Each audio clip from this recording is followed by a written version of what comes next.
राधा स्वामी जी। संगत जी, आज हम आपको कैसी कहानी सुनाने जा रहे हैं जिसने लाखों संगत की आंखों में आंसू ला दिए।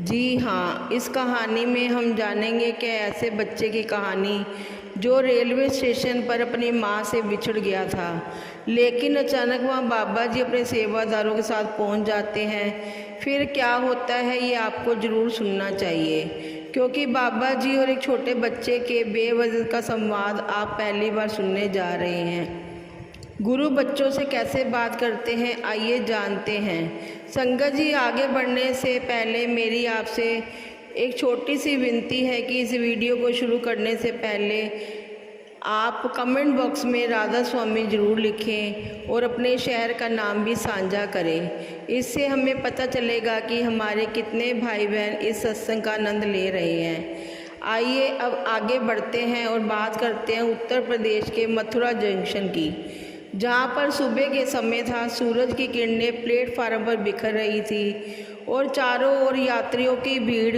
कुलियों की आवाज़ें और ट्रेनों के हॉर्न की आवाज़ें गूंज रही थी। इस हलचल भरे माहौल में एक छोटा सा बच्चा जिसका नाम था गोविंद, एक बेंच के पास बैठा जोर जोर से रो रहा था। गोविंद करीब 6 साल का था और उसकी मासूम आंखें आंसुओं से भरी थी। उसका चेहरा धूल से सना था और हाथ में एक छोटा सा कपड़े का थैला था। वह बार बार अपनी माँ को पुकार रहा था, मम्मी मम्मी, लेकिन भीड़ में कोई उसकी ओर ध्यान ही नहीं दे रहा था। पास ही एक व्यस्त व्यापारी संजय अपनी ट्रेन का इंतज़ार कर रहा था। वह एक कपड़ा व्यापारी था जो मथुरा से दिल्ली जा रहा था। उसका फ़ोन लगातार बज रहा था। वह अपने कर्मचारियों को फटकार लगा रहा था, यह ऑर्डर समय पर पूरा होना चाहिए, कोई बहाना नहीं चलेगा। संजय ने गोविंद के रोने की आवाज़ सुनी, लेकिन उसे गुस्सा आया। वह बड़बड़ाया, वह बच्चा यहाँ क्यों रो रहा है, कोई इसे चुप क्यों नहीं कराता के कह रहा था। इसका मन अपनी व्यवस्था और तनाव में डूबा था। इस बीच एक राधा स्वामी सेवादार मनीष भी उस प्लेटफार्म पर था। मनीष मथुरा के स्थानीय सत्संग केंद्र में सेवा करता था और आज बाबा जी को लेने स्टेशन आया था। बाबा जी एक छोटे से सत्संग कार्यक्रम के लिए मथुरा आ रहे थे और उनकी ट्रेन कुछ देर के लिए स्टेशन पर रुकने वाली थी। मनीष का मन थोड़ा बेचैन था। उसे डर लग रहा था कि वह कहीं बाबा जी के स्वागत में कोई कमी ना छोड़ दे, सबको ठीक होना चाहिए, वह बार बार सोच रहा था। तभी एक साधारण सी ट्रेन प्लेटफार्म पर रुकी। उसमें से बाबा जी सादे कपड़ों में एक सौम्य मुस्कान के साथ, उनके साथ सिर्फ एक सेवादार था। मनीष ने जल्दी से आगे बढ़कर उनका स्वागत किया, लेकिन बाबा जी की नज़र गोविंद पर पड़ी जो अभी भी रो रहा था। बाबा जी ने मनीष को इशारा किया और धीरे धीरे उस बच्चे की ओर बढ़े। बाबा जी गोविंद के पास बैठ गए और अपने सौम्य आवाज़ में बोले, बेटा क्यों रो रहा है, मालिक सब देख रहा है। गोविंद ने आंसू भरी आंखों से बाबा जी की ओर देखा और सिसकते हुए बोला, मेरी मम्मी वह ट्रेन में रह गई, मैं यहाँ अकेला हूँ। उसने बताया कि वह अपनी माँ के साथ एक तीर्थ यात्रा से लौट रहा था, लेकिन ट्रेन की भीड़ में वह नीचे उतर गया। उसकी माँ ट्रेन में ही रह गई। बाबा जी ने गोविंद का सिर सहलाया और कहा, बेटा मालिक ने तुझे यहाँ लाया है तो वह तेरी माँ को भी तुझ तक लाएगा, थोड़ा धैर्य रख। उनकी बात सुनकर गोविंद का रोना थम गया। उसकी मासूम आंखों में एक उम्मीद जगी। संजय जो पास ही खड़ा था ये सब देख रहा था। उसे बाबा जी की सादगी और गोविंद के प्रति उनकी करुणा अजीब लगी।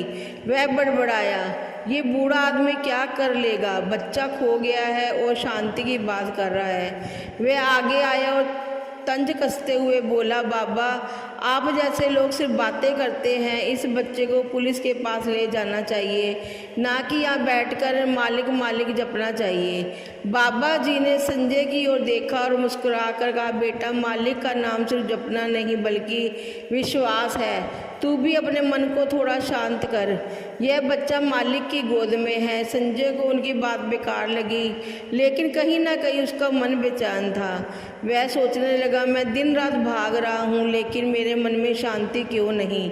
मनीष जो ये सब सुन रहा था अपनी बेचैनी का जवाब मिलने लगा। उसे एहसास हुआ कि वह बाबा जी के स्वागत की चिंता में इतना डूबा था कि वह मालिक के हुक्म पर भरोसा करना भूल गया। बाबा जी की सादगी और गोविंद के प्रति उनकी करुणा ने उसे याद दिलाया कि सेवा में चिंता नहीं, समर्पण चाहिए। बाबा जी ने मनीष को इशारा किया और कहा, बेटा स्टेशन मास्टर को बुलाओ, इस बच्चे की मां को ढूंढने में मदद चाहिए। मनीष तुरंत स्टेशन मास्टर के पास गया और गोविंद की कहानी बताई। स्टेशन मास्टर ने तुरंत अगले स्टेशन पर संपर्क किया जहां गोविंद की मां थी। पता चला कि उसकी मां राधा अगले स्टेशन पर उतरकर गोविंद की तलाश में वापस मथुरा आने वाली है। स्टेशन मास्टर ने उसे फ़ोन पर आश्वासन दिया कि गोविंद सुरक्षित है। इस बीच बाबा जी ने गोविंद को अपने पास बिठाया और उसे एक बिस्किट दिया। उन्होंने कहा, बेटा जब मन बेचैन हो तो मालिक का नाम ले, वह तुझे हमेशा सही रास्ता दिखाएगा। गोविंद ने अपनी मासूम आवाज़ में कहा, दादाजी आप मालिक को जानते हैं? बाबा जी ने हंसकर कहा, बेटा मालिक सबको जानता है, बस हमें उसे सुनना सीखना है। संजू को यह सब देख रहा था, चुपके से पास आया। उसे बाबा जी की बातों में कुछ अनोखा सा लगा। उसने हिम्मत जुटाकर कहा, बाबा मैं दिन रात भागता हूँ लेकिन मेरे मन में शांति नहीं, मैं दिन भर तनाव में रहता हूँ, क्या ये आपका मालिक मेरी मदद कर सकता है? बाबा जी ने जवाब दिया, बेटा मालिक का नाम वह खजाना है जो मन की हर बेचैनी को शांति में बदल देता है। तीसरे तीर पर शब्द का ध्यान और देख के मालिक ने तुझे क्या दिखाता है। कुछ देर बाद एक ट्रेन मथुरा जंक्शन पर रुकी। उसमें से राधा दौड़ती हुई उतरी। उसने गोविंद को देखते ही उसे गले से लगा लिया।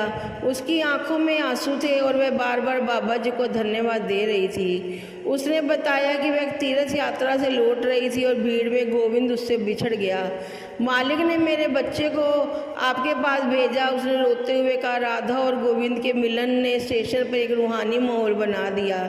संजय जो अब तक अपनी व्यवस्था में खोया था, बाबा जी को प्रणाम किया और कहा, मुझे नहीं पता आप कौन हैं, लेकिन आपकी बातों ने मेरे मन को छू लिया, मैं आपके सत्संग में आऊँगा। बाबा जी ने मुस्कुराकर कहा, बेटा सत्संग मन में होता है, मालिक का नाम ले और वह तुझे हर जगह मिलेगा। मनीष का मन भी हल्का हो गया।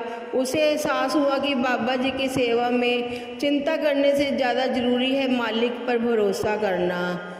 राधा स्वामी जी।